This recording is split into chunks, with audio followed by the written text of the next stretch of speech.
welcome back to the special edition of the Porch Sessions in Hattiesburg, Mississippi, live from the Keg and Barrel.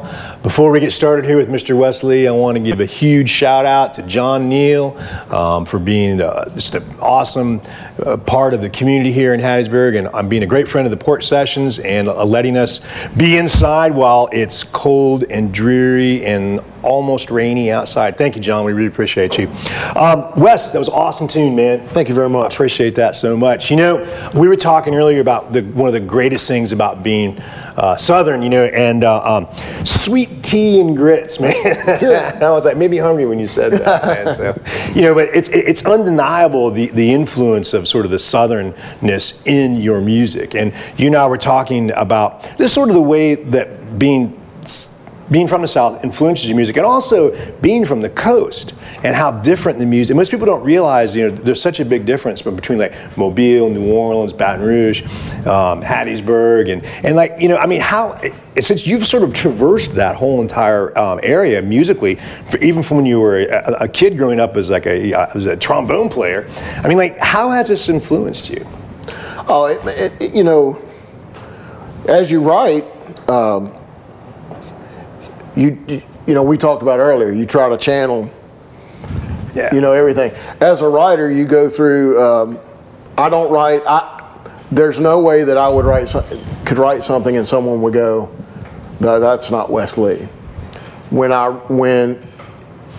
Even if I write about someone else, it's my take on it. Gotcha. It goes, you know, it goes through me. So the music goes all the way back to when I was a kid, and crawling over my daddy as he's got the big headphones on and writing marching band scores, and you know, he taught me how to read a full orchestration, you know, and hear it without the music. I'd be able to hear the parts.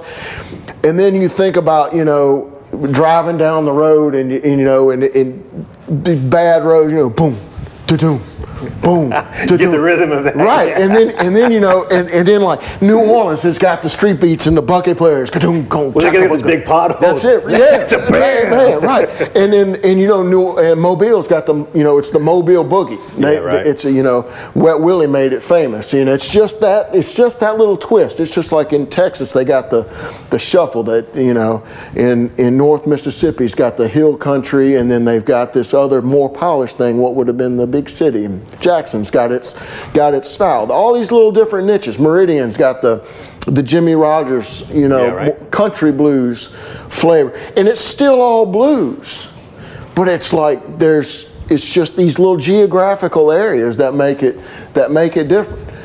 Well, now you switched over to guitar in Meridian, which is kind of right. And so, I mean, so that must have had a huge influence on you, because before that you were a horn player, a brass player. Yeah, absolutely. You know, switching to guitar was really I've always written. Change. It was a huge change. It was a huge change, and one that was quite clanky for a long time. You're trying to like play like a oh man, you know, trying to work out this stuff, but it allowed me to all of a sudden be able to put what I was hearing with my words that I was writing. Right on. And you know, I've always written. Even though it'd be just 2 or 3 little lines here and there in a notebook, I always had a little notebook. I didn't do so much journaling, but I would just write stuff down, you know. But I would write funny stories that this old man named Marvin Winstead, when I was a kid, my first professional job, I was 13 years old. Daddy let me go with him to the big band was playing, and they let me saw on the 4th trombone part, and I sat by, this guy was 85. He drank scotch and smoked cigarettes and told these wild, outlandish tales the whole time.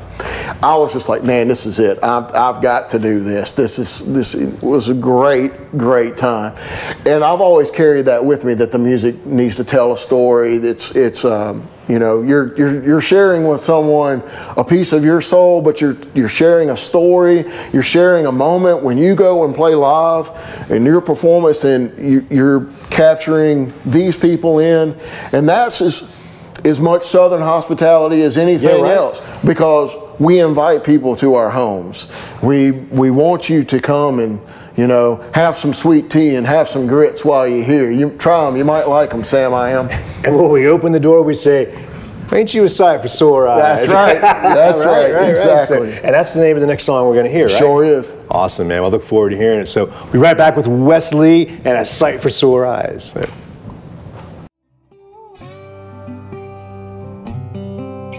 The Keg and Barrel is the premier craft beer bar in the state of Mississippi. We feature 120 different craft beers with 60 on tap. We were included in Draft Magazine's Best Beer Bars in the Country in 2010 and 2011. We have the only draft engine in the state pouring pints of old world style local beers. We have an extensive pub menu featuring local source products from scratch. Come grab a pint at 1315 Hardy Street east of the Hattiesburg Zoo. Cheers.